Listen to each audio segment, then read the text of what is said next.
किसान भाइयों, आज हम बात करेंगे कि धान की फसल में पहली यूरिया कब और किस तरीके से डालें। किसान भाइयों, जैसा कि आप सभी जानते हैं कि धान की रोपाई का समय चल रहा है और बहुत ही अधिक मात्रा में किसान भाइयों की धान की रोपाई पूरी हो चुकी है।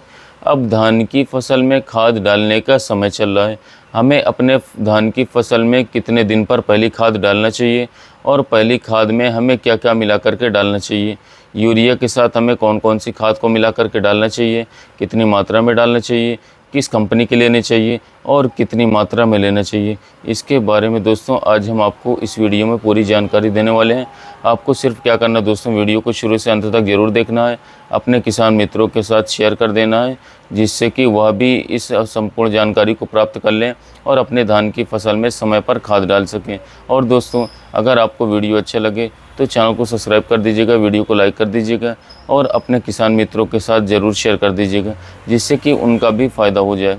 किसान भाइयों, चलिए सबसे पहले बात कर लेते हैं कि हमें अपने धान की फसल में पहली खाद कब डाल देनी चाहिए, रोपाई के कितने दिन बाद हमें अपने धान की फसल में पहली यूरिया का छिड़काव करना चाहिए, इसके बारे में हम जानते हैं। तो दोस्तों, जैसा कि आप सभी जानते हैं कि इस समय पर किसान भाई धान की फसल को मुख्य रूप से दो तरीके से लगा रहे हैं। एक तो दोस्तों पहले तो धान की बेन डाल करके उसकी रोपाई करते हैं, दूसरा धान की सीधी बुआई कर रहे हैं। दोनों ही तरीक़ों में खाद जो हम डाल रहे हैं, अपनी पहली खाद दोस्तों उसको अलग अलग समय पर डाला जाता है। किसान भाइयों, जो किसान भाई धान की रोपाई करते हैं वह धान की रोपाई के 8 से 10 दिन के अंदर अंदर अपनी पहली खाद का छिड़काव कर देते हैं, और जो किसान भाई धान की सीधी बुआई करते हैं वह अपनी पहली खाद जो है 20 से 25 दिन बाद उसमें डालते हैं। दोनों में दोस्तों अलग अलग समय पर खाद को डाला जाता है, लेकिन सेम खाद को डाला जाता है। जो खाद आप धान की रोपाई में डाल रहे हैं वही खाद आप धान की सीधी बिजाई में भी डालेंगे, लेकिन दोस्तों इनका डालने का जो समय है वह अलग अलग है। दोस्तों किसान भाइयों, हमें अपने धान की फसल में पहले खाद रोपाई के 8 से 10 दिन तक डाल देना चाहिए। दोस्तों, रोपाई के 8 से 10 दिन के अंदर अंदर यदि आप खाद उसमें डाल देंगे तो यह आपके धान की फसल के लिए बहुत ही ज़्यादा अच्छा रहेगा। आपकी धान की फसल का जो विकास है बहुत ही तेज़ी से होगा, उसमें अधिक मात्रा में टिलरिंग और कल्ले निकलेंगे, जिससे कि अंततः जो आपका उत्पादन है वह बढ़ जाएगा। दोस्तों, एक बात को और ध्यान रखिएगा कि जितना ज़्यादा अधिक मात्रा में धान की फसल में आपके कल्लों का फुटा होगा उतना ज़्यादा उसमें बालियाँ निकलेंगी, और यदि और अधिक मात्रा में कल्ले का फुटा होगा तो आपका जो उत्पादन है दोस्तों वह अंततः बढ़ जाएगा। इसलिए अपने धान की फसल में रोपाई के 8 से 10 दिन के अंदर अंदर हमें अपने पहली खाद का छिड़काव कर देना चाहिए। यह आपकी धान की फसल के लिए दोस्तों बहुत ही ज़्यादा ज़रूरी होता है। दोस्तों, यदि आपकी जो धान की फसल है उसमें आप 8 से 10 दिन के अंदर अंदर खाद नहीं डाल पाएंगे तो यह आपकी धान की फसल के लिए दोस्तों बहुत ही ज़्यादा नुकसानदायक होगा। आपकी फसल में दोस्तों जो बढ़वार है वो रुक जाएगी, उसकी ग्रोथ दोस्तों तेज़ी से नहीं हो पाएगी। इसलिए आप इस बात का ध्यान जो है ज़रूर रखिएगा। चलिए अब बात करते हैं कि आपको अपने धान की फसल में पहली खाद में किन किन चीज़ों का इस्तेमाल करना है। दोस्तों, सबसे पहले तो हम बात कर लेते हैं यूरिया के बारे में। आपको अपनी धान की फसल में जो आप पहली खाद डालने जा रहे हैं उसमें सबसे ज़्यादा तो यूरिया की दोस्तों महत्वता होती है। आपको अपने धान की फसल में पहली खाद में यूरिया को सबसे ज़्यादा अधिक मात्रा में डालना है। चलिए अब बात कर लेते हैं दोस्तों 1 एकड़ खेत के हिसाब से यदि आपको यूरिया डालना है तो आप कितनी मात्रा में डाल सकते हैं। किसान भाइयों, यदि आप 1 एकड़ खेत में धान यूरिया खाद को डालना चाहते हैं तो कम से कम 50 से 55 किलो प्रति एकड़ के हिसाब से डालें, और यह जो 50 से 55 किलो यूरिया खाद है इसको 2 भाग में बांट लें। 25 किलो पहली खाद जब आप डालें तब डालें, और 25 किलो यूरिया जब आप दूसरी खाद डालेंगे तब आपको डालना होगा। दोस्तों, इस समय पर आपको सिर्फ 25 किलो यूरिया को लेना है और अपने धान के खेत में रोपाई के 8 से 10 दिन के अंदर अंदर उसको डाल देना है।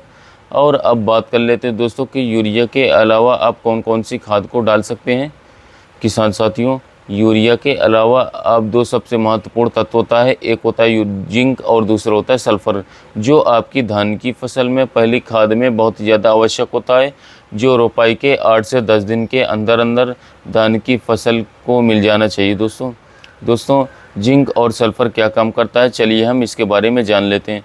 किसान भाइयों, जिंक जो होता है ये आपकी धान की फसल में पीला होने से रोकता है। यदि आपकी धान की फसल में पीलापन दिखाई देता है, अगर आपकी जो धान की पौधा है उसके ऊपर की 1-2 इंच की 4 इंच की पत्ती अगर पीली दिख रही है तो उसमें जिंक की कमी है। तो यदि आप धान की रोपाई के 8 से 10 दिन के अंदर अंदर उसमें जिंक डाल देंगे तो यह समस्या आपको अपनी धान की फसल में देखने को बिल्कुल नहीं मिलेगी। जिंक आपकी धान की फसल के लिए बहुत ज़्यादा आवश्यक होता है। किसान भाइयों, मार्केट में जिंक कई प्रकार के आते हैं, जैसे कि एक आता है मोनो जिंक जो दयाल कंपनी का आता है 33% का, और एक आता है दोस्तों 21% का, और आता है माइक्रोन्यूट्रिएंट जिंक। इसमें सबसे ज़्यादा जो अच्छा होता है हमारे उपयोग से मैंने ज़रूर देखा दोस्तों, वो है माइक्रोन्यूट्रिएंट जिंक। माइक्रोन्यूट्रिएंट जिंक की मात्रा थोड़ा ज़्यादा इस्तेमाल की जाती है खेतों में। जो जिंक 33% आता है उसकी तुलना में आपको माइक्रोन्यूट्रिएंट जिंक जो है 1 किलो ज़्यादा डालना पड़ेगा।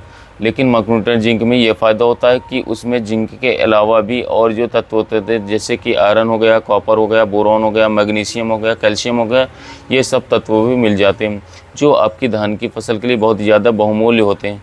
किसान भाइयों, यह जितने भी प्रकार के तत्व होते हैं इन सभी का फसलों में बहुत ज़्यादा उपयोग होता है। यदि आप माइक्रोन्यूट्रिएंट जिंक का छिड़काव करेंगे अपने धान की फसल में तो ये आपके लिए बहुत ज़्यादा फ़ायदेमंद रहेगा। कितनी मात्रा में डालना है, चलिए अब इसके बारे में बात कर लेते हैं। किसान भाइयों, 1 एकड़ खेत में कम से कम 4 से 5 किलोग्राम माइक्रोन्यूट्रिएंट जिंक, और यदि आप माइक्रोन्यूट्रिएंट जिंक नहीं डाल रहे हैं, यदि आप दोस्तों 33% वाला जिंक डाल रहे हैं तो कम से कम 3 से 4 किलोग्राम 3 से 4 किलोग्राम प्रति एकड़ 33% जिंक, और अगर आप माइक्रोन्यूट्रिएंट जिंक डाल रहे हैं तो वह कम से कम दोस्तों 5 से 6 किलो। दोस्तों चलिए अब बात कर लेते हैं सल्फ़र के बारे में। किसान भाइयों, सल्फ़र आपको लेना है WDG 90% वाला, और सल्फ़र की मात्रा 1 एकड़ खेत में रहेगी 3 से 4 किलो के बीच में। प्रति एकड़ खेत के हिसाब से कम 3 से 4 किलोग्राम सल्फ़र ले लीजिए WDG 90% वाला। ये आपकी धान की फसल के लिए बहुत ज़्यादा बढ़िया और बेहतरीन रहेगा। अब ये धान की फसल में सल्फ़र का जो उपयोग होता है दोस्तों, वो ये होता है कि आपकी जो दोस्तों जड़ें हैं वह बहुत ही गहराई तक जाएंगी, जिससे कि वह आसानी से ज़मीन से तत्व को अवशोषित कर लें, और इसके साथ साथ उनकी जड़ों का विकास जितना ज़्यादा होगा उतना ज़्यादा उसमें टिलरिंग निकलेगी, कल्ले निकलेंगे, और पूंजा उतना आपका मजबूत होगा, और आपकी जो धान का पौधा दोस्तों वह तेज़ी से विकास करेगी, आसानी से उसमें अधिक मात्रा में कल्लों का फुटाव हो जाएगा। तो सल्फ़र भी आपके लिए बहुत ज़्यादा बहुमूल्य हो जाता है इस समय पर। तो सल्फ़र आप ज़रूर अपने धान की फसल में दोस्तों डालें। सल्फ़र की मात्रा किसान भाइयों 3 से लेकर के 4 किलोग्राम प्रति एकड़ के हिसाब से डालना बहुत ज़्यादा आवश्यक है। आप इन तीनों चीज़ों को ले लें। अपने पहली खाद में आप सबसे पहले तो यूरिया ले लें, उसके बाद जिंक और फिर सल्फ़र, तीनों को अच्छे तरीके से मिक्स कर लें। जितनी मात्रा आपको बताई गई है वीडियो के अंदर, इतनी मात्रा में सबको अच्छी तरीके से मिक्स कर लें और 1 एकड़ खेत में इसको दोस्तों डाल दें। किसान भाइयों, एक बात को और ध्यान रखिएगा कि यूरिया आप जो इस्तेमाल कर रहे हैं वह आप चाहे तो नीम कोटेड यूरिया इस्तेमाल करिएगा, शक्तिमान या फिर यूरिया किसान साथियों आती है एक, और यारा कंपनी की नीम कोटेड होती है, या फिर इफ़को की भी नीम कोटेड यूरिया आती है। यदि आपको नीम कोटेड यूरिया नहीं मिल पा रही तो आप इफ़को कंपनी की, सरदार कंपनी की, IPL कंपनी की, या फिर सिक्का फर्टिलाइज़र्स के भी आप यूरिया इस्तेमाल कर सकते हैं। ये भी बहुत बढ़िया होती हैं। आपको इनमें से जो भी यूरिया मिल जाए आप उसको ले लें। इसके बाद उसमें जिंक और सल्फ़र तीनों को अच्छी तरीके से दोस्तों मिक्स कर लें, और उसके बाद अपने धान के खेतों में उसका छिड़काव कर दें। आपकी धान की फसल के लिए बहुत ही बहुमूल्य और बहुत ही बढ़िया रहेगा दोस्तों। आपकी धान की फसल का विकास बहुत ही तेज़ी से होगा। किसान साथियों, यदि आपको हमारी ये वीडियो अच्छी लगी तो चैनल को सब्सक्राइब करिएगा, वीडियो को लाइक करिएगा। मिलते हैं नए वीडियो।